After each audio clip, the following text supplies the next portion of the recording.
Welcome back. അപ്പോൾ നമ്മൾ കേട്ടിട്ട് കാറ്റഗറി 2 സോഷ്യൽ സയൻസിലെ എക്കണോമിക്സിൽ വരുന്ന 5-ഇയർ പ്ലാൻ പഞ്ചവത്സര പദ്ധതികൾ എന്ന് പറഞ്ഞൊരു ടോപ്പിക് ആയതുകൊണ്ട് ഡിസ്കസ് ചെയ്തുകൊണ്ടിരുന്നത് അല്ലേ. അപ്പോൾ അതിൻ്റെ സെക്കൻഡ് പാർട്ട്, അതിൻ്റെ ബാലൻസ്, അതായത് നമ്മൾ ആദ്യത്തെ 6 പഞ്ചവത്സര പദ്ധതികളായിരുന്നു പറഞ്ഞുകൊണ്ടിരുന്നത്, പറഞ്ഞു കഴിഞ്ഞത്. ഇനി നമ്മൾ എക്സ്പ്ലെയിൻ ചെയ്യാൻ പോകുന്നല്ലേ, നമ്മൾ ഡിഫൈൻ ചെയ്യാൻ പോകുന്നത് അതിൻ്റെ ബാലൻസ്, ഇനി വരുന്ന 6 പഞ്ചവത്സര പദ്ധതികൾ. ടോട്ടൽ നമുക്ക് 12 പഞ്ചവത്സര പദ്ധതികളാണ് പഠിക്കാനായിട്ടുള്ളത് അല്ലേ. അപ്പോൾ ഇനി 7ാം പദ്ധതിയാണ് നമ്മൾ നോക്കുന്നത്.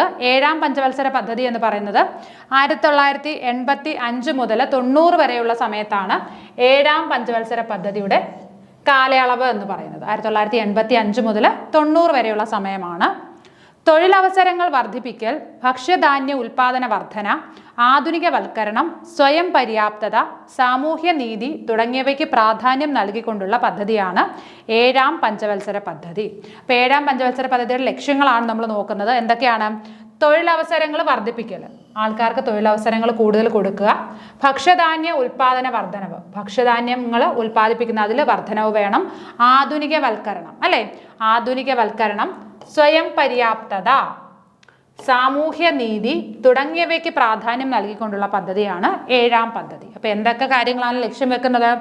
തൊഴിലവസരങ്ങൾ വർദ്ധിപ്പിക്കണം, ഭക്ഷ്യധാന്യ വർധനവുണ്ടാകണം, പിന്നീട് എന്താണ്? ആധുനികവൽക്കരണം, സ്വയം പര്യാപ്തത.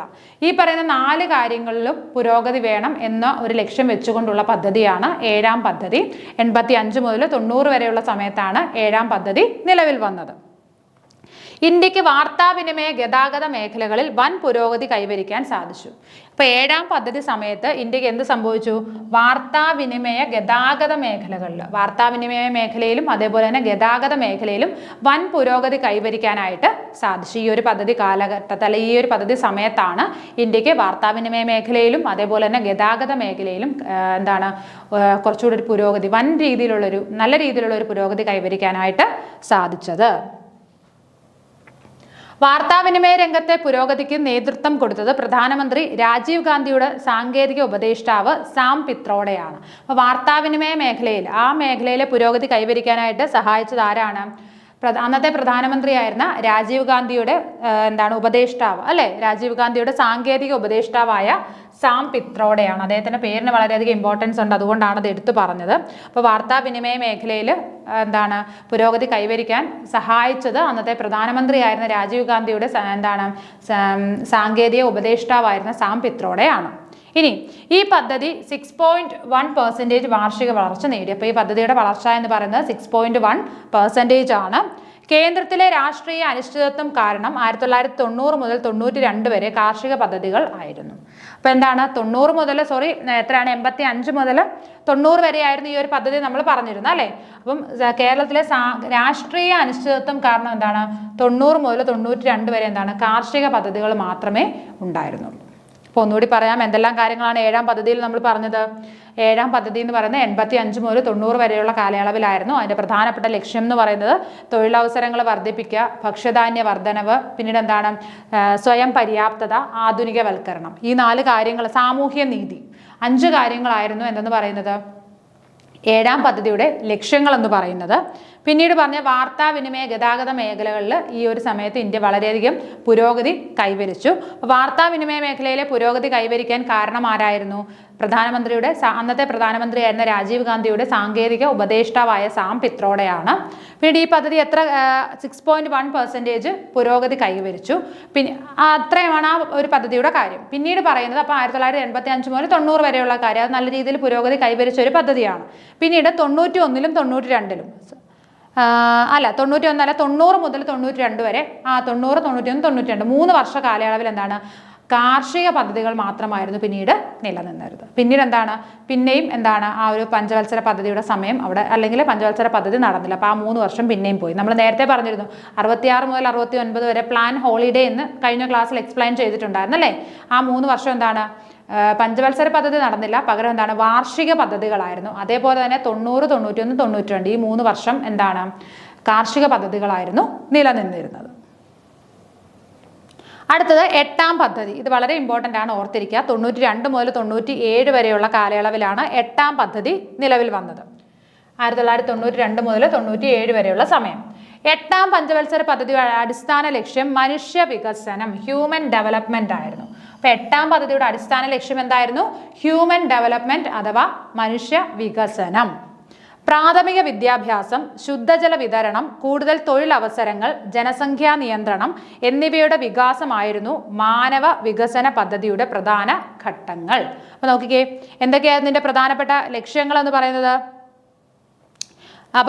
ഈ ഹ്യൂമൻ ഡെവലപ്മെന്റ്, എന്താണ് മനുഷ്യ വികസനം, അതിന്റെ പ്രധാനപ്പെട്ട ഘട്ടങ്ങൾ എന്തൊക്കെയാണെന്ന് നോക്കാം. നോക്കിയേ, പ്രാഥമിക വിദ്യാഭ്യാസം, ശുദ്ധജല വിതരണം, കൂടുതൽ തൊഴിലവസരങ്ങൾ, ജനസംഖ്യാ നിയന്ത്രണം എന്നിവയുടെ വികാസമായിരുന്നു മാനവ വികസന പദ്ധതിയുടെ പ്രധാന ഘട്ടങ്ങൾ. അപ്പോൾ ഇതിന്റെ പ്രധാനപ്പെട്ട ഘട്ടങ്ങൾ എന്തൊക്കെയായിരുന്നു?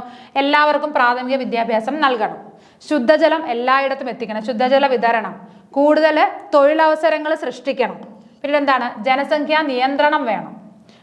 ഇതെല്ലാമായിരുന്നു എന്തെന്ന് പറയുന്നത്? ഈ ഹ്യൂമൻ ഡെവലപ്മെന്റ് അല്ലെങ്കിൽ മാനവ വികസനത്തിന്റെ പ്രധാനപ്പെട്ട ഘട്ടങ്ങൾ എന്ന് പറയുന്നത്. ഇത്രയും കാര്യങ്ങൾ നല്ല രീതിയിൽ നടന്നാൽ മാത്രമേ ഈ ഒരു പദ്ധതി അല്ലെങ്കിൽ ഈ 8ാം പദ്ധതി എന്താണ്, അത് വിജയത്തിലേക്ക് എത്തിച്ചേരുകയുള്ളൂ. മൻമോഹൻ മോഡൽ എന്നറിയപ്പെടുന്ന പഞ്ചവത്സര പദ്ധതി. അപ്പോൾ 8ാം പദ്ധതിക്ക് 2 പേര് നമ്മൾ പറഞ്ഞു. 8ാം പദ്ധതിയുടെ പേരെന്താണ്? മൻമോഹൻ മോഡൽ എന്നറിയപ്പെടുന്ന പദ്ധതി ഏതാണ്? 8ാം പദ്ധതി. അപ്പോൾ മാതൃക വെച്ചിട്ട് നമ്മൾ 3 എണ്ണം പറഞ്ഞു. 1ാം പദ്ധതി നമ്മൾ എങ്ങനെ അറിയപ്പെടും? ഹരോൾഡ് ഡോമർ മോഡൽ എന്നറിയപ്പെടും. 2ാം പദ്ധതി മഹൽനോബിസ് മോഡൽ അല്ലെങ്കിൽ മഹൽനോബിസ് മാതൃക എന്നറിയപ്പെടും. അതേപോലെ തന്നെ 8ാം പദ്ധതി എങ്ങനെ അറിയപ്പെടും? മൻമോഹൻ മോഡൽ എന്നറിയപ്പെടുന്ന പദ്ധതിയാണ് 8ാം പദ്ധതി. ഓക്കെ, അപ്പോൾ 8ാം പദ്ധതിയുടെ മറ്റൊരു പേരാണ് മൻമോഹൻ മോഡൽ. വ്യവസായങ്ങളുടെ ആധുനികവൽക്കരണമായിരുന്നു 8ാം പദ്ധതിയുടെ ലക്ഷ്യം. അപ്പോൾ 8ാം പദ്ധതിയുടെ മറ്റൊരു ലക്ഷ്യം എന്താണ്? വ്യവസായങ്ങളുടെ ആധുനികവൽക്കരണം. വ്യവസായവൽക്കരണമല്ല, വ്യവസായങ്ങളുടെ ആധുനികവൽക്കരണം. അവിടെ കൂടുതലായിട്ട് മെഷീൻസ് ഇംപ്ലിമെന്റ് ചെയ്ത് എന്താണ്, വ്യാവസായിക മേഖലയെ കുറച്ചുകൂടെ ഒന്ന് ഫ്ലറിഷ് ചെയ്യുക, ഡെവലപ്പ് ചെയ്യുക എന്ന ലക്ഷ്യമായിരുന്നു. ഓക്കെ, അപ്പോൾ 8ാം പദ്ധതി മനുഷ്യവികസനമാണ് അതിന്റെ ലക്ഷ്യമെങ്കിൽ പോലും അതിന്റെ മറ്റൊരു ലക്ഷ്യം എന്ന് പറയുന്നത് എന്താണ്? വ്യാവസായിക ആധുനികവൽക്കരണമായിരുന്നു. ഓക്കെ, നരസിംഹറാവു ഗവൺമെന്റ് പുത്തൻ സാമ്പത്തിക പരിഷ്കാരം, ന്യൂ എക്കണോമിക് പോളിസി നടപ്പിലാക്കിയത് 8ാം പഞ്ചവത്സര പദ്ധതി കാലത്താണ്. അതേപോലെ തന്നെ നരസിംഹറാവു, ഇപ്പോൾ രാജീവ് ഗാന്ധി കഴിഞ്ഞിട്ട് അടുത്ത് നരസിംഹറാവു കയറി. അപ്പം നരസിംഹറാവു കൊണ്ടുവന്ന ന്യൂ എക്കണോമിക് പോളിസി, പുത്തൻ സാമ്പത്തിക നയം നടപ്പിലാക്കിയതും ഏത് പദ്ധതിയുടെ സമയത്താണ്? 8ാം പഞ്ചവത്സര പദ്ധതിയുടെ സമയത്താണ്. 8ാം പദ്ധതി ലക്ഷ്യം വെച്ചത് 5.6% വളർച്ചാ നിരക്ക്, എന്നാൽ 6.8% വളർച്ച കൈവരിക്കാൻ സാധിച്ചു. അപ്പോൾ 8ാം പദ്ധതി എന്ന് പറയുന്നത് എന്താണ്? വളരെ വിജയം കൈവരിച്ച ഒരു പദ്ധതിയാണ് 8ാം പദ്ധതി. 5.6% വളർച്ചയാണ് പ്രതീക്ഷിച്ചത് എങ്കിൽ എത്ര കിട്ടി? 6.8% വളർച്ച കൈവരിക്കാനായിട്ട് എന്തിനു സാധിച്ചു? 8ാം പദ്ധതിക്ക് സാധിച്ചു. ക്ലിയർ ആയോ? അപ്പോൾ ഒന്നുകൂടി പറയാം, 8ാം പദ്ധതി എന്ന് പറയുന്നത് എന്താണ്? മനുഷ്യ വികസനം, ഹ്യൂമൻ ഡെവലപ്മെന്റ് ആയിരുന്നു 8ാം പദ്ധതിയുടെ ലക്ഷ്യം എന്ന് പറയുന്നത്. അതിൽ എന്തെല്ലാം കാര്യങ്ങൾ വരുമായിരുന്നു? മനുഷ്യ വികസനം എന്ന് പറയുമ്പോൾ പ്രാഥമിക വിദ്യാഭ്യാസം, കൂടുതൽ ശുദ്ധജല വിതരണം, കൂടുതൽ തൊഴിലവസരങ്ങൾ സൃഷ്ടിക്കുക, പിന്നീട് എന്താണ്? ജനസംഖ്യ നിയന്ത്രണം. ഇത്രയും കാര്യങ്ങൾ സുഗമമായ രീതിയിൽ നടന്നാൽ മാത്രമേ മനുഷ്യ വികസനം എന്ന് പറയുന്ന ലക്ഷ്യം നമുക്ക് വിജയത്തിലേക്ക് എത്തിക്കാനായിട്ട് സാധിക്കുകയുള്ളൂ. പിന്നീട് ഈ പദ്ധതിയെ അറിയപ്പെട്ടിരുന്ന പേരെന്തായിരുന്നു? മൻമോഹൻ മോഡൽ എന്നറിയപ്പെട്ടിരുന്ന പദ്ധതിയായിരുന്നു എന്തെന്ന് പറയുന്നത്? 8ാം പദ്ധതി എന്ന് പറയുന്നത്. അതേപോലെ തന്നെ മറ്റൊരു ലക്ഷ്യം എന്തായിരുന്നു 8ാം പദ്ധതിയുടെ? വ്യവസായത്തിന്റെ ആധുനികവൽക്കരണം, അല്ലെ? വ്യാവസായിക ആധുനികവൽക്കരണമായിരുന്നു 8ാം പദ്ധതിയുടെ മറ്റൊരു ലക്ഷ്യം എന്ന് പറയുന്നത്. ഈ സമയത്ത് തന്നെയാണ്, 8ാം പദ്ധതിയുടെ സമയത്ത് തന്നെയാണ് നരസിംഹറാവു എന്ത് കൊണ്ടുവന്നത്? ന്യൂ എക്കണോമിക് പോളിസി, അതായത് എന്താണ്? പുത്തൻ സാമ്പത്തിക നയം കൊണ്ടുവന്നതും ഈ ഒരു സമയത്താണ്. പിന്നെ 8ാം പദ്ധതി ലക്ഷ്യം വെച്ചത് 5.6% ആണ് എങ്കിലും എത്രയാണ്? 6.8% വളർച്ച കൈവരിക്കാൻ ആർക്ക് സാധിച്ചു? 8ാം പദ്ധതിക്ക് സാധിച്ചു. അടുത്തത് 9ാം പഞ്ചവത്സര പദ്ധതി. 97 മുതൽ 2002 വരെയുള്ള സമയത്താണ് 9ാം പഞ്ചവത്സര പദ്ധതി നടത്തത്. മറ്റേ എത്രയായിരുന്നു? 92 മുതൽ 97 വരെ ആയിരുന്നു, അല്ലേ? 92 മുതൽ 97 വരെയും. അടുത്ത 9ാം പദ്ധതി എന്ന് പറയുന്നത് 97 മുതൽ 2002 വരെയുള്ള സമയത്ത്. ദരിദ്രർക്ക് ഭവന നിർമ്മാണ സഹായം, കുട്ടികൾക്ക് പോഷകാഹാരം ലഭ്യമാക്കൽ, ശുദ്ധജല വിതരണം ലഭ്യമാക്കൽ, പ്രാഥമിക ആരോഗ്യ സൗകര്യം വർദ്ധിപ്പിക്കൽ, പ്രൈമറി വിദ്യാഭ്യാസം സാർവത്രികമാക്കൽ, ഗ്രാമങ്ങളെ മുഖ്യധാരയുമായി ബന്ധിപ്പിക്കൽ തുടങ്ങിയ അടിസ്ഥാന സൗകര്യങ്ങൾക്ക് 9ാം പദ്ധതി പ്രാധാന്യം നൽകി. അപ്പം അടിസ്ഥാന സൗകര്യങ്ങൾക്ക് പ്രാധാന്യം നൽകിയ ഒരു പദ്ധതിയാണ് 9ാം പഞ്ചവത്സര പദ്ധതി എന്ന് പറയുന്നത്. 1997 മുതൽ 2002 വരെയുള്ള കാലയളവിൽ നടന്ന പദ്ധതിയാണ് 9ാം പഞ്ചവത്സര പദ്ധതി. അത് കൂടുതൽ ഇമ്പോർട്ടൻസ് കൊടുത്ത് എന്തിനായിരുന്നു? അടിസ്ഥാന സൗകര്യങ്ങൾ വർദ്ധിപ്പിക്കുന്നതിലായിരുന്നു. എന്തൊക്കെയായിരുന്നു അടിസ്ഥാന സൗകര്യങ്ങളിൽ വരുന്നത്? ദരിദ്രർക്ക് ഭവന നിർമ്മാണം, അല്ലേ? ദരിദ്രർക്ക് ഭവന നിർമ്മാണ സഹായം, അതേപോലെ തന്നെ എന്താണ്? കുട്ടികൾക്ക് പോഷകാഹാരം ലഭ്യമാക്കൽ, ശുദ്ധജല വിതരണം, പിന്നീട് എന്താണ്? പ്രാഥമിക ആരോഗ്യ സൗകര്യം, പ്രൈമറി വിദ്യാഭ്യാസം, പിന്നീട് എന്താണ് ഗ്രാമങ്ങളെ മുഖ്യധാരയുമായിട്ട് ബന്ധിപ്പിക്കൽ. ഇത്രയും കാര്യങ്ങളാണ് നമ്മുടെ അടിസ്ഥാന സൗകര്യത്തിൽ വരുന്നത്. ഇത്രയും കാര്യങ്ങൾക്ക് കൂടുതൽ ഇമ്പോർട്ടൻസ് കൊടുത്താൽ ഈ അടിസ്ഥാന സൗകര്യങ്ങൾ മെച്ചപ്പെടുത്താൻ വേണ്ടി എന്താണ് രൂപകൽപ്പന ചെയ്ത ഒരു പദ്ധതിയായിരുന്നു എന്തെന്ന് പറയുന്നത് 9ാം പഞ്ചവത്സര പദ്ധതി എന്ന് പറയുന്നത്. സ്വാതന്ത്ര്യത്തിന്റെ 50ാം വാർഷികത്തിൽ ആരംഭിച്ച പദ്ധതി. അപ്പോൾ 9ാം പദ്ധതിയുടെ മറ്റൊരു പ്രത്യേകത എന്ന് പറയുന്നത് സ്വാതന്ത്ര്യം ലഭിച്ചിട്ട് 50 വർഷം പൂർത്തിയായ സമയത്ത് നടന്ന പദ്ധതിയാണ് എന്തെന്ന് പറയുന്നത് 9ാം പദ്ധതി എന്ന് പറയുന്നത്. ജനകീയ പദ്ധതി എന്നറിയപ്പെടുന്നത് അപ്പോൾ ജനങ്ങൾക്ക് വേണ്ടി, അതായത് അടിസ്ഥാന സൗകര്യങ്ങളും ബാക്കിയുള്ള, അപ്പോൾ ജനങ്ങൾക്ക് വേണ്ടി നടത്തിയ ഒരു പദ്ധതി ആയതുകൊണ്ട് തന്നെ ഇതിനെ അറിയപ്പെടുന്ന പേരെന്താണ്? ജനകീയ പദ്ധതി എന്നാണ് അറിയപ്പെടുന്നത്. അപ്പോൾ 9ാം പദ്ധതിയുടെ മറ്റൊരു പേരെന്താണ്? ജനകീയ പദ്ധതി എന്നും അറിയപ്പെടുന്നു. സ്ത്രീ ശാക്തീകരണം ലക്ഷ്യമിട്ട പഞ്ചവത്സര പദ്ധതി. അപ്പോൾ സ്ത്രീകളുടെ ഉന്നമനത്തിന് വേണ്ടി, അല്ലെ സ്ത്രീകളെ ശക്തിപ്പെടുത്താൻ വേണ്ടിയിട്ട് വന്ന ഒരു പഞ്ചവത്സര പദ്ധതിയാണ് ഏതെന്ന് പറയുന്നത് 9ാം പഞ്ചവത്സര പദ്ധതി. രണ്ടാമത്തെ ആണവ പരീക്ഷണം ഓപ്പറേഷൻ ശക്തി ഇന്ത്യ നടത്തിയത് 9ാം പഞ്ചവത്സര പദ്ധതി കാലത്താണ്. അപ്പോൾ 9ാം പഞ്ചവത്സര പദ്ധതി സമയത്ത് ആരാണ്? നമ്മുടെ വാജ്പേയി ആയിരുന്നു രണ്ടാം ആണവ പരീക്ഷണം നടത്തിയത്, അല്ലെ? ഓപ്പറേഷൻ ശക്തി എന്ന് പറയുന്ന ആ ഒരു ആണവ പരീക്ഷണം നടത്തിയതും ഏത് സമയത്താണ്? 9ാം പഞ്ചവത്സര പദ്ധതി സമയത്താണ്. ഒന്നുകൂടി നോക്കാം. 9ാം പഞ്ചവത്സര പദ്ധതി എന്ന് പറയുമ്പോൾ 1997 മുതൽ 2002 വരെയുള്ള സമയമാണ്. അടിസ്ഥാന സൗകര്യം ലക്ഷ്യമിട്ട ഒരു പദ്ധതിയാണ് 9ാം പഞ്ചവത്സര പദ്ധതി. എന്തൊക്കെയായിരുന്നു അടിസ്ഥാന സൗകര്യങ്ങളിൽ? ദരിദ്രർക്ക് ഭവന നിർമ്മാണം, കുട്ടികൾക്ക് പോഷകാഹാരം ലഭ്യമാക്കൽ, ശുദ്ധജല വിതരണം ലഭിക്കൽ, പിന്നീട് എന്താണ് പ്രാഥമിക ആരോഗ്യ സൗകര്യം വർദ്ധിപ്പിക്കണം, പ്രൈമറി വിദ്യാഭ്യാസം എല്ലാവർക്കും നൽകണം, പിന്നീട് എന്താണ് ഗ്രാമങ്ങളെ മുഖ്യധാരയുമായിട്ട് ബന്ധിപ്പിക്കൽ. ഇതൊക്കെയായിരുന്നു അടിസ്ഥാന സൗകര്യത്തിൽ വന്ന കാര്യങ്ങൾ. ഇനി സ്വാതന്ത്ര്യത്തിന്റെ 50ാം വാർഷികത്തിൽ സ്റ്റാർട്ട് ചെയ്ത ഒരു പദ്ധതിയായിരുന്നു 9ാം പഞ്ചവത്സര പദ്ധതി എന്ന് പറയുന്നത്. അതുകൊണ്ട് തന്നെ അത് എന്താണ് അടിസ്ഥാന സൗകര്യം കൂടുതൽ ലക്ഷ്യമാക്കിയ ഒരു പദ്ധതി ആയതുകൊണ്ട് തന്നെ ഈ പദ്ധതിയെ ജനകീയ പദ്ധതി എന്നാണ് അറിയപ്പെടുന്നത്. അപ്പോൾ ഇതിന്റെ മറ്റൊരു പേരെന്താണ്? ജനകീയ പദ്ധതി എന്നാണ്. അതേപോലെ തന്നെ രണ്ടാമത്തെ ആണവ പരീക്ഷണമായ ഓപ്പറേഷൻ ശക്തി നടത്തിയ, അല്ലെങ്കിൽ ആ സമയത്ത് നടന്ന ഒരു പദ്ധതിയാണ് ഏത്? 9ാം പഞ്ചവത്സര പദ്ധതി. കുടുംബശ്രീ ആരംഭിച്ചത് 9ാം പഞ്ചവത്സര പദ്ധതി കാലത്താണ്. നമ്മൾ നേരത്തെ പറഞ്ഞു സ്ത്രീ ശാക്തീകരണം ലക്ഷ്യമിട്ട ഒരു പഞ്ചവത്സര പദ്ധതിയാണ് 9ാം പഞ്ചവത്സര പദ്ധതി. ഇപ്പം കുടുംബശ്രീ എന്ന് പറയുന്ന ആ ഒരു സ്കീം, അല്ലെങ്കിൽ കുടുംബശ്രീ എന്ന് പറഞ്ഞ ആ ഒരു സംഘടന, അത് കൊണ്ടുവന്ന പഞ്ചവത്സര പദ്ധതിയാണ് ഏതെന്ന് പറയുന്നത് 9ാം പഞ്ചവത്സര പദ്ധതി. ലക്ഷ്യമിട്ടത് 6.5% വളർച്ചാ നിരക്കാണ്, എന്നാൽ നേടിയത് 5.4% വളർച്ചയാണ്. അപ്പോൾ ലക്ഷ്യമിട്ടത് 6.5 ആണെങ്കിലും ലഭിച്ചത് എത്രയാണ്? 5.4% ആണ് എന്താണ് വളർച്ച നേടിയത്. ഓക്കെ, അപ്പോൾ എന്തെല്ലാം കാര്യങ്ങൾ പറഞ്ഞു? നമ്മൾ എക്സ്ട്രാ പറഞ്ഞത് എന്തൊക്കെയാണ്? സ്ത്രീ ശാക്തീകരണം ലക്ഷ്യമിട്ട പദ്ധതി ആയതുകൊണ്ട് തന്നെ എന്ത് കൊണ്ടുവന്നു? കുടുംബശ്രീ എന്ന് പറയുന്ന കുടുംബശ്രീ ആരംഭിച്ചത് ഏത് സമയത്താണ്? 9ാം പഞ്ചവത്സര പദ്ധതി കാലത്താണ്. പിന്നീട് ലക്ഷ്യമിട്ടത് 6.5% ആണെങ്കിൽ ലഭിച്ചത് 5.4% വളർച്ചയാണ്. അടുത്തത് 10ാം പഞ്ചവത്സര പദ്ധതി. 2002 മുതൽ 2007 വരെയുള്ള സമയം. 10ാം പഞ്ചവത്സര പദ്ധതി എന്ന് പറയുന്നത് 2002 മുതൽ 2007 വരെയുള്ള സമയമാണ് 10ാം പഞ്ചവത്സര പദ്ധതി. വിദേശ മൂലധന നിക്ഷേപം $750 കോടി ഉയർത്തുവാനും 5 വർഷം കൊണ്ട് ഓഹരി വിൽപ്പനയിലൂടെ 78,000 കോടി സമാഹരിക്കാനും പദ്ധതി ഉദ്ദേശിച്ചു. അപ്പം 10ാം പഞ്ചവത്സര പദ്ധതി 2002 മുതൽ 7 വരെയുള്ള സമയത്താണ്. എന്തായിരുന്നു ലക്ഷ്യം എന്ന് പറയുന്നത്? വിദേശ മൂലധന നിക്ഷേപം $750 കോടി ആയിട്ട് ഉയർത്താനും 5 വർഷം കൊണ്ട് ഓഹരി വിൽപ്പനയിലൂടെ 78,000 കോടി രൂപ സമാഹരിക്കാനും ഉദ്ദേശിച്ച പദ്ധതിയായിരുന്നു 10ാം പദ്ധതി. ഓക്കെ, സാക്ഷരത 75% ഉയർത്തുക, ദാരിദ്ര്യ നിർമ്മാർജ്ജനം, 10 വർഷം കൊണ്ട് ആളോഹരി വരുമാനം ഇരട്ടിപ്പിക്കുക എന്നിവ 10ാം പദ്ധതിയുടെ ലക്ഷ്യങ്ങളായിരുന്നു. അപ്പം അതുമാത്രമല്ല, മറ്റു ലക്ഷ്യങ്ങൾ കൂടി ഉണ്ടായിരുന്നു. സാക്ഷരത 75% ഉയർത്തുക. അപ്പം ഇന്ത്യയിലെ സാക്ഷരത എന്ത് ചെയ്യുക? 75% ഉയർത്തുക. ദാരിദ്ര്യ നിർമ്മാർജ്ജനം, പിന്നീട് എന്താണ്? 10 വർഷം കൊണ്ട് ആളോഹരി വരുമാനം ഇരട്ടിപ്പിക്കുക. അപ്പോൾ എന്തൊക്കെ കാര്യങ്ങളായിരുന്നു അതിന് മറ്റു ലക്ഷ്യങ്ങൾ എന്ന് പറഞ്ഞാൽ? സാക്ഷരത ഉണ്ടായിരുന്നു, 75% ഉയർത്തണം, ദാരിദ്ര്യ നിർമ്മാർജ്ജനം, അതേപോലെ 10 വർഷം കൊണ്ട് ആളോഹരി വരുമാനം എന്ത് ചെയ്യണം? ഇരട്ടിപ്പിക്കുക. ഇതൊക്കെയായിരുന്നു 10ാം പദ്ധതിയുടെ മറ്റു ലക്ഷ്യങ്ങളെന്ന് പറയുന്നത്. 10ാം പഞ്ചവത്സര പദ്ധതി കാലത്ത് ലക്ഷ്യമിട്ടത് 8.1% വളർച്ചാ നിരക്കാണ്, എന്നാൽ നേടിയത് 7.7% വളർച്ചയാണ്. അപ്പോൾ 10ാം പഞ്ചവത്സര പദ്ധതി സമയത്ത് ലക്ഷ്യമിട്ടത് എത്രയാണ്? 8.1% ആണ് എങ്കിൽ പോലും നേടിയത് എത്രയാണ്? 7.7% വളർച്ചയാണ്. 10ാം പഞ്ചവത്സര പദ്ധതി ഒന്നുകൂടി പറയാം. 2002 മുതൽ 2007 വരെയുള്ള സമയത്ത് നടന്ന പദ്ധതിയാണ് 10ാം പഞ്ചവത്സര പദ്ധതി എന്ന് പറയുന്നത്. അപ്പോൾ അവിടെ ഉദ്ദേശിച്ചിരുന്ന കാര്യങ്ങൾ എന്തൊക്കെയായിരുന്നു? വിദേശ മൂലധന നിക്ഷേപം $750 ഉയർത്താൻ. അപ്പം വിദേശത്ത് നമ്മൾ ധനനിക്ഷേപം അതെത്രയാണ്? $750 ഉയർത്തുകയും വേണം. 5 വർഷം കൊണ്ട് ഓഹരി വിൽപ്പനയിലൂടെ 78,000 കോടി രൂപ സമാഹരിക്കുകയും വേണം. ഈ 2 കാര്യങ്ങളായിരുന്നു അതിൻ്റെ പ്രധാനപ്പെട്ട ലക്ഷ്യമെന്ന് പറയുന്നത്. ഇനി മറ്റ് ലക്ഷ്യങ്ങൾ എന്തൊക്കെയായിരുന്നു? സാക്ഷരത 75% ഉയർത്തുക, ദാരിദ്ര്യ നിർമ്മാർജ്ജനം, അതേപോലെ തന്നെ 10 വർഷം കൊണ്ട് എന്ത് ചെയ്യണം? ആളോഹരി വരുമാനം ഇരട്ടിപ്പിക്കുക. ഇതൊക്കെയായിരുന്നു അതിൻ്റെ മറ്റ് ലക്ഷ്യങ്ങളെന്ന് പറയുന്നത്.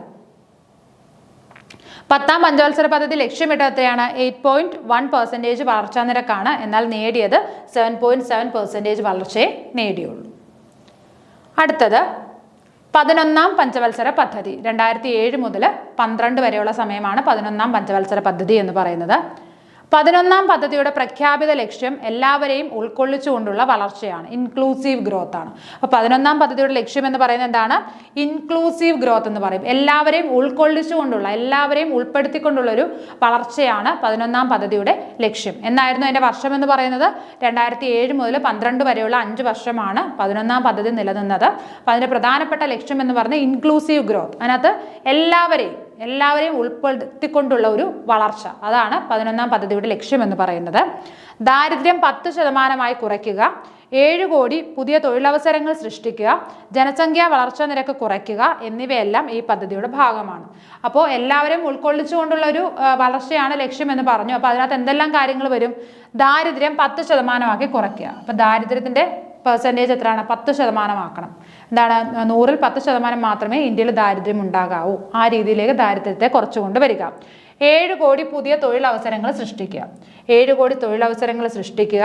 ജനസംഖ്യാ വളർച്ചാ നിരക്ക് കുറയ്ക്കുക. അപ്പോൾ ജനസംഖ്യ എന്ത് ചെയ്യണം? അതിൻ്റെ വളർച്ചാ നിരക്ക് കുറയ്ക്കുകയും വേണം. ഈ 3 കാര്യങ്ങളും എന്തായിരുന്നു? ഈ പദ്ധതിയുടെ മറ്റ് ലക്ഷ്യങ്ങളായിരുന്നു. ഓക്കെ. 1000-ന് മേൽ ജനസംഖ്യയുള്ള എല്ലാ ഗ്രാമങ്ങളിലും റോഡുകൾ, കാർഷിക മേഖലയിൽ 4% വളർച്ചാ നിരക്ക്, എല്ലാവർക്കും ശുദ്ധജലം, ആഭ്യന്തര ഉൽപാദന വളർച്ചാ നിരക്ക് 9% വർദ്ധിപ്പിക്കുക, മാതൃമരണ നിരക്ക് 100ൽ 1 കുറയ്ക്കുക എന്നിവ 11ാം പദ്ധതിയുടെ ലക്ഷ്യങ്ങളായിരുന്നു. അത് മാത്രമായിരുന്നില്ല, മറ്റു ലക്ഷ്യങ്ങൾ എന്തൊക്കെയായിരുന്നു? 1000-ന് മേളിൽ ജനസംഖ്യയുള്ള എല്ലാ ഗ്രാമത്തിലും എന്താണ്? റോഡുകൾ പണിയണം, അല്ലേ? അപ്പോൾ 1000-ന് മേളിൽ ജനസംഖ്യയുള്ള എല്ലാ ഗ്രാമങ്ങളിലും റോഡുകൾ നിർമ്മിച്ചു കൊടുക്കുക. കാർഷിക മേഖലയിൽ 4% വളർച്ചാ നിരക്ക്. അപ്പോൾ കാർഷിക മേഖലയിൽ എത്ര ശതമാനമാണോ വളർച്ച, അത് 4% ഉയർത്തുക. പിന്നീട് എല്ലാവർക്കും ശുദ്ധജലം ലഭിക്കണം. ആഭ്യന്തര ഉൽപാദന വളർച്ച നിരക്ക് 9% വർദ്ധിപ്പിക്കുക. അപ്പോൾ ആഭ്യന്തര ഉൽപാദനം എത്രയാണോ ഉള്ളത് അത് 9% കൂടി കൂട്ടണം. അത് 9% അതിൻ്റെ വളർച്ചാ നിരക്ക് കൂട്ടണം. മാതൃമരണ നിരക്ക് 100ൽ 1 കുറയ്ക്കുക. അതായത് മാതൃമരണ നിരക്ക് എന്ന് പറയുമ്പോൾ അമ്മയുടെയും കുട്ടിയുടെയും, മാതൃമരണ നിരക്ക് എന്ന് പറയുമ്പോൾ ഡെലിവറി ടൈമിൽ അമ്മ മരിക്കുന്നത്, അല്ലേ? അപ്പോൾ അതെന്ന് പറയുന്നത് എത്രയാണ്? 100ൽ 1 കുറയ്ക്കുക. ഇതൊക്കെയായിരുന്നു ഇതിൻ്റെ മറ്റ് ലക്ഷ്യങ്ങളെന്ന് പറയുന്നത്. ഏതിനാണ്? 11ാം പദ്ധതിയുടെ മറ്റ് ലക്ഷ്യങ്ങളാണ് ഈ പറയുന്നത്. അതായത് എന്താണ്? 100-ന് മേളിൽ ജനസംഖ്യയുള്ള ഗ്രാമങ്ങളിൽ റോഡുകൾ പണിയുക, എല്ലാവർക്കും ശുദ്ധജലം നൽകുക, കാർഷിക മേഖലയിൽ 4% വളർച്ച, മാതൃമരണ നിരക്ക് എത്രയാണ്? 100ൽ 1 കുറയ്ക്കുക. പിന്നീട് എന്താണ്? ആഭ്യന്തര ഉൽപാദന വളർച്ച 9% വർദ്ധിപ്പിക്കുക. ഇതൊക്കെയായിരുന്നു ഇതിൻ്റെ മറ്റ് ലക്ഷ്യങ്ങൾ. അപ്പോൾ ഒന്നുകൂടി നോക്കിക്കേ. 11ാം പദ്ധതിയുടെ ലക്ഷ്യങ്ങൾ. 11ാം പദ്ധതി 2007 മുതൽ 12 വരെയുള്ള സമയത്താണ് 11ാം പദ്ധതി നടന്നത്. അതിൻ്റെ പ്രധാനപ്പെട്ട ലക്ഷ്യം എന്ന് പറയുന്നത് എന്തായിരുന്നു? ഇൻക്ലൂസീവ് ഗ്രോത്ത് ആയിരുന്നു, അല്ലേ? എല്ലാവരെയും ഉൾക്കൊള്ളിച്ചുകൊണ്ടുള്ള ഒരു വളർച്ച, അതായിരുന്നു അതിൻ്റെ പ്രഖ്യാപിത ലക്ഷ്യം എന്ന് പറയുന്നത്. എന്നാലും അതിനകത്ത് വരുന്ന കുറച്ച് ലക്ഷ്യങ്ങൾ നമ്മൾ എടുത്തു പറയുന്നുണ്ട്. എന്തൊക്കെയാണ്? ദാരിദ്ര്യം 10% കുറയ്ക്കണം, 7 കോടി പുതിയ തൊഴിലവസരങ്ങൾ സൃഷ്ടിക്കുക, പിന്നീട് എന്താണ്? ജനസംഖ്യാ വളർച്ചാ നിരക്ക് കുറയ്ക്കുക. ഇതായിരുന്നു അതിൻ്റെ പ്രധാനപ്പെട്ട ലക്ഷ്യങ്ങൾ. ഇത് കൂടാതെ തന്നെ ഉള്ള മറ്റു ലക്ഷ്യങ്ങൾ ഏതൊക്കെയായിരുന്നു? 1000-ന് മേളിൽ ജനസംഖ്യയുള്ള ഗ്രാമങ്ങളിൽ റോഡ് നിർമ്മിക്കുക, കാർഷിക വളർച്ചാ നിരക്ക് 4% വർദ്ധിപ്പിക്കുക, അതേപോലെ തന്നെ എന്താണ്? ശുദ്ധജലം വിതരണം നടത്തണം, പിന്നീട് എന്താണ്? മാതൃമരണ നിരക്ക് 100ൽ 1 കുറയ്ക്കണം, ആഭ്യന്തര ഉൽപാദന വളർച്ച എത്രയാണ്? 9% ഉയർത്തണം. ഇതെല്ലാം എന്താണ്? 11ാം പദ്ധതിയുടെ ലക്ഷ്യങ്ങളായിരുന്നു. അപ്പം പൊതുവെ അതിൻ്റെ ലക്ഷ്യം പറയാൻ പറഞ്ഞു കഴിഞ്ഞാൽ എത്രയാണ്? ആ ഇൻക്ലൂസീവ് ഗ്രോത്ത് ആണ് നമ്മൾ പറയേണ്ടത്, അല്ലേ? എല്ലാവരും ഉൾക്കൊള്ളിച്ചുകൊണ്ടുള്ള ഒരു വളർച്ച, അതായിരുന്നു 11ാം പദ്ധതിയുടെ ലക്ഷ്യമെന്ന് പറയുന്നത്. 11ാം പഞ്ചവത്സര പദ്ധതിയുടെ കാലത്ത് വനമേഖല 5% വർദ്ധിച്ചു. അപ്പോൾ ഈ 11ാം പദ്ധതിയുടെ സമയത്ത് എന്താണ്, വനമേഖല 5% വർദ്ധിച്ചിട്ടുണ്ട് അല്ലേ. അപ്പോൾ വനം വെച്ച് പിടിപ്പിച്ച് അല്ലെങ്കിൽ മരങ്ങൾ വെച്ച് പിടിപ്പിച്ചിട്ട് 5% വനമേഖല വർദ്ധിച്ചിട്ടുണ്ട്. 7.9% വളർച്ച നിരക്ക് കൈവരിക്കാൻ ഈ പദ്ധതിക്ക് സാധിച്ചു. അപ്പോൾ 7.9% വളർച്ചാ നിരക്കാണ് ഈ പദ്ധതി കൈവരിച്ചത്. പഞ്ചവത്സര പദ്ധതികൾ ഏറ്റവും കൂടുതൽ ശരാശരി സാമ്പത്തിക വളർച്ചാ നിരക്ക് കൈവരിച്ച പദ്ധതി 11ാം പദ്ധതിയാണ്. അപ്പോൾ പഞ്ചവത്സര പദ്ധതികളിൽ ഏറ്റവും കൂടുതൽ ശരാശരി സാമ്പത്തിക വളർച്ച, അത് ഓർത്തെടുക്കുക, ശരാശരി സാമ്പത്തിക വളർച്ച കൈവരിച്ച പദ്ധതി എന്ന് പറയുന്നത് ഏതാണ്? 11ാം പദ്ധതിയാണ്. അപ്പോൾ 12 പഞ്ചവത്സര പദ്ധതികൾ ഉള്ളതിൽ ഏറ്റവും കൂടുതൽ ശരാശരി സാമ്പത്തിക വളർച്ച കൈവരിച്ച പദ്ധതി ഏതാണ്? 11ാം പഞ്ചവത്സര പദ്ധതിയാണ്. ഓക്കെ, ഇവിടെ എന്തൊക്കെയാണ് അപ്പോൾ നമ്മൾ പറഞ്ഞത്? 11ാം പഞ്ചവത്സര പദ്ധതിയുടെ കാലത്താണ് എന്ത് സംഭവിച്ചത്? വനമേഖല 5% വർദ്ധിച്ചു അല്ലേ. ഇന്ത്യയുടെ ടോട്ടൽ വനമേഖല എന്താണ്? 5% വർദ്ധിച്ചു. അതായത് നമ്മൾ മരങ്ങൾ വെച്ച് പിടിപ്പിച്ചും വനങ്ങൾ വെട്ടി നശിപ്പിക്കാതെ ഇരുന്നും ഒക്കെ എന്താണ്, വനമേഖല വർദ്ധിച്ചു. പിന്നീട് എന്താണ്, 7.9% വളർച്ചാ നിരക്ക് കൈവരിക്കാൻ ഈ ഒരു പദ്ധതിക്ക് സാധിച്ചു. ഏത് പദ്ധതിക്ക്? 11ാം പദ്ധതിക്ക്. പിന്നീട് പഞ്ചവത്സര പദ്ധതികളിൽ ഏറ്റവും കൂടുതൽ അല്ലെങ്കിൽ എന്താണ്, ശരാശരി സാമ്പത്തിക വളർച്ച ഏറ്റവും കൂടുതൽ നേടാനായ പദ്ധതിയാണ് 11ാം പദ്ധതി. ഓക്കെ, അടുത്തത് ലാസ്റ്റ് 12ാം പദ്ധതിയാണ് നമ്മൾ പറയുന്നത്. നോക്കിക്കേ, സുസ്ഥിര വികസനം, സസ്റ്റൈനബിൾ ഡെവലപ്മെന്റ്, ത്വരിതഗതിയിലുള്ള വളർച്ച, ഫാസ്റ്റർ ഗ്രോത്ത്, എല്ലാവരെയും ഉൾക്കൊള്ളുന്ന വളർച്ച, ഇൻക്ലൂസീവ് ഗ്രോത്ത് എന്നിവയാണ് 12ാം പദ്ധതിയുടെ ലക്ഷ്യങ്ങൾ. ഇപ്പം നോക്കിയേ, എന്തൊക്കെയാണ് 12ാം പദ്ധതിയുടെ ലക്ഷ്യങ്ങൾ എന്ന് പറയുന്നത്? സുസ്ഥിര വികസനം അല്ലേ, സസ്റ്റൈനബിൾ ഡെവലപ്മെന്റ്, അതേപോലെ തന്നെ എന്താണ്, ത്വരിതഗതിയിലുള്ള വളർച്ച, ഫാസ്റ്റർ ഗ്രോത്ത്, പിന്നീട് എല്ലാവരെയും ഉൾക്കൊള്ളിച്ചുകൊണ്ടുള്ള വളർച്ച, ഇൻക്ലൂസീവ് ഗ്രോത്ത്. അത് 11ാം പദ്ധതിയുടെ ലക്ഷ്യം കൂടിയായിരുന്നു, ഇൻക്ലൂസീവ് ഗ്രോത്ത് എന്ന് പറയുന്നത് അല്ലേ. എന്നിവയാണ് 12ാം പദ്ധതിയുടെ ലക്ഷ്യം. അപ്പോൾ 12ാം പദ്ധതി എന്ന് പറയുന്നത് എന്താണ്, എന്ന് മുതൽ എന്ന് വരെയാണ്? 2012 മുതൽ 17 വരെയുള്ള സമയമാണ് 12ാം പദ്ധതി എന്ന് പറയുന്നത് അല്ലേ. 2012 മുതൽ 2017 വരെയുള്ള സമയത്തെയാണ് നമ്മൾ 12ാം പദ്ധതി എന്ന് പറയുന്നത്. 12ാം പദ്ധതിയുടെ ലക്ഷ്യം എന്താണ്? എന്തൊക്കെയായിരുന്നു? സസ്റ്റൈനബിൾ ഡെവലപ്മെന്റ്, ഇൻക്ലൂസീവ് ഗ്രോത്ത്, അതേപോലെ തന്നെ എന്താണ്, ഫാസ്റ്റർ ഗ്രോത്ത്. ഇത് മൂന്നുമാണ് 12ാം പദ്ധതിയുടെ ലക്ഷ്യങ്ങൾ എന്ന് പറയുന്നത്. സുസ്ഥിര വികസനമുണ്ട്, ത്വരിതഗതിയിലുള്ള വളർച്ചയുണ്ട്, പിന്നീട് എന്താണ്, എല്ലാവരെയും ഉൾക്കൊള്ളിച്ചുകൊണ്ടുള്ള വളർച്ച. ഇത് മൂന്നുമായിരുന്നു 12ാം പദ്ധതിയുടെ ലക്ഷ്യം. 12ാം പദ്ധതിയുടെ കരട് രേഖയിൽ 9% വളർച്ചാ നിരക്കാണ് ലക്ഷ്യമിട്ടിരുന്നത്. എന്നാൽ 2012 ഡിസംബറിൽ ചേർന്ന ദേശീയ വികസന സമിതി, നാഷണൽ ഡെവലപ്മെന്റ് കൗൺസിലിന്റെ യോഗം 8% എന്ന് പ്രഖ്യാപിച്ചു. അപ്പോൾ എന്താണ്, 12ാം പദ്ധതിയുടെ കരട് രേഖയിൽ, അപ്പോൾ ഈ ഒരു പ്ലാൻ തയ്യാറാക്കുന്ന സമയത്ത് 9% വളർച്ചയായിരുന്നു ഇവർ ലക്ഷ്യമിട്ടിരുന്നത്. ഓക്കെ, അപ്പം ഈ ഒരു പ്ലാൻ തയ്യാറാക്കുന്ന സമയത്ത് ലക്ഷ്യം 9% വളർച്ചയാണ് എങ്കിൽ 2012 ഡിസംബറിൽ ചേർന്ന ദേശീയ വികസന സമിതി അല്ലേ, നാഷണൽ ഡെവലപ്മെന്റ് കൗൺസിലിന്റെ യോഗം എത്ര എന്ന് പറഞ്ഞു? 8% വളർച്ചയായിട്ട് മാറുമെന്ന്, അല്ലെങ്കിൽ 8% ഉള്ളൂ എന്ന് അവർ പ്രഖ്യാപിച്ചിരുന്നു. ഓക്കെ, ഇപ്പം എന്തൊക്കെ കാര്യങ്ങളാണ് നമ്മൾ ഈ ഒരു പദ്ധതിയിൽ പറഞ്ഞത്? 12ാം പദ്ധതി എന്ന് പറയുന്നത് പ്രധാനമായിട്ട് 3 ലക്ഷ്യങ്ങളായിരുന്നു. സസ്റ്റൈനബിൾ ഡെവലപ്മെന്റ്, സുസ്ഥിര വികസനം, പിന്നെ ഫാസ്റ്റർ ഗ്രോത്ത്, ത്വരിതഗതിയിലുള്ള വളർച്ച, അതേപോലെ തന്നെ എന്താണ്, ഇൻക്ലൂസീവ് ഗ്രോത്ത്, എല്ലാവരെയും ഉൾക്കൊള്ളിച്ചുകൊണ്ടുള്ള വളർച്ച. ഇത് മൂന്നുമായിരുന്നു 12ാം പദ്ധതിയുടെ ലക്ഷ്യം. അതിൽ ഇൻക്ലൂസീവ് ഗ്രോത്ത് എന്ന് പറയുന്നത് എന്താണ്? 11ാം പദ്ധതിയുടെ ലക്ഷ്യം കൂടി ആയിരുന്നു. അതിന്റെ ബാലൻസ് ആയിട്ടായിരിക്കും 12ാം പദ്ധതിയിലൂടെ അത് ആഡ് ചെയ്തത്. ഇനി പിന്നെന്താണ് പറഞ്ഞത്? അപ്പം 12ാം പദ്ധതിയുടെ കരട് രേഖയിൽ 9% വളർച്ചയാണ് പറഞ്ഞിരുന്നത് എങ്കിൽ പോലും 2012 ഡിസംബർ അവസാനം ചേർന്ന നാഷണൽ ഡെവലപ്മെന്റ് കൗൺസിൽ അല്ലേ, നാഷണൽ ഡെവലപ്മെന്റ് കൗൺസിൽ NDCയുടെ യോഗത്തിൽ അവരെന്ത് പറഞ്ഞു? അത് 8% മാത്രമാണ് എന്ന് പറഞ്ഞു. അപ്പം 1951 ഏപ്രിൽ അല്ലേ, ഏപ്രിൽ 1 എന്ത് ചെയ്യുന്നത്? പഞ്ചവത്സര പദ്ധതികൾ ആരംഭിക്കുന്നത്. അത് 2012 എന്ത് ചെയ്യുന്നു? നിർത്തലാക്കും. 2012 അല്ല, 2017. 2012 മുതൽ 17 വരെ അല്ലായിരുന്നോ? യെസ്, 1951 ഏപ്രിൽ 1 സ്റ്റാർട്ട് ചെയ്യുന്ന പഞ്ചവത്സര പദ്ധതി 2017 നിർത്തുന്നു. ഇതിനിടയ്ക്ക് കുറച്ച് വർഷമില്ലായിരുന്നു അല്ലേ. 66 മുതൽ 69 വരെ പ്ലാൻ ഹോളിഡേ ആയിരുന്നു. 1966 മുതൽ 69 വരെ എന്തായിരുന്നു? പ്ലാൻ ഹോളിഡേ ആയിരുന്നു, വാർഷിക പദ്ധതികളായിരുന്നു. പിന്നെ എത്രയാണ്? 90 മുതൽ 92 വരെ ഇല്ലായിരുന്നു, കാർഷിക പദ്ധതിയായിരുന്നു അല്ലേ. ഈ ഇത്രയും വർഷങ്ങൾ ഒഴിച്ചിട്ട് ബാക്കി എല്ലാ സമയത്തും എന്താണ് പഞ്ചവത്സര പദ്ധതികൾ നടന്നു. അങ്ങനെ 2017 എന്താണ് പഞ്ചവത്സര പദ്ധതി അവസാനിക്കുകയാണ്. 2017 മാർച്ച് 31 അവസാനിക്കുന്നു. പിന്നീട് എന്താണ് 2017 പുതിയൊരു സിസ്റ്റം വരുന്നു. എന്ത് വരുന്നു? നീതി ആയോഗ് എന്ന് പറയുന്നത്. അപ്പോൾ പഞ്ചവത്സര പദ്ധതികൾ ഇതോടെ എന്താണ് ഇവിടെ എൻഡ് ആവുന്നു. അതിനുശേഷം വന്ന പുതിയ എന്താണ് ഈ പ്ലാൻ അല്ലെങ്കിൽ ആ ഒരു ഡെവലപ്മെന്റിന് വേണ്ടിയിട്ട് നടത്തുന്ന ആ ഒരു സിസ്റ്റത്തിന് നമ്മൾ പറയുന്ന പേരെന്താണ്? നിതി ആയോഗ് എന്നാണ്. അതുകൂടി ഓർത്തിരിക്കുക. നിതി ആയോഗാണ്. ഇപ്പൊ എന്താണ് 5 ഇയർ പ്ലാൻസ് നമുക്കില്ല, പകരം എന്താണ് നിതി ആയോഗ്. 2017 മുതൽ നിതി ആയോഗാണ് നമുക്ക് ഉള്ളത്. ഓക്കെ. 12ാം പദ്ധതിയുടെ അത് നമ്മൾ പറഞ്ഞതാണ് അല്ലെ, കരട് രേഖയിൽ 9% വളർച്ച. ശരി. അപ്പോൾ ഇത്രയും കാര്യങ്ങളാണ് നമുക്ക് ഈ ഒരു ക്ലാസ്സിൽ ഡിസ്കസ് ചെയ്യാനുള്ളത്. അപ്പോൾ 2 ക്ലാസ്സുകൾ കൊണ്ടാണ് നമ്മൾ ഈ പഞ്ചവത്സര പദ്ധതികൾ കംപ്ലീറ്റ് ചെയ്തത്. 2 ക്ലാസ്സുകളും എല്ലാവരും ക്ലിയർ ആയിട്ട് കാണുക. അത്യാവശ്യം നമ്മൾ NCERT ടെക്സ്റ്റിനെ ബേസ് ചെയ്തിട്ട് തന്നെയാണ് ഈ ഒരു ക്ലാസ് എടുത്തിരിക്കുന്നത്. അപ്പം എല്ലാവർക്കും ഇത്രയും കാര്യങ്ങൾ ക്ലിയർ ആയി എന്ന് വിശ്വസിക്കുന്നു. മറ്റൊരു വീഡിയോയിൽ വീണ്ടും കാണാം. Okay, thank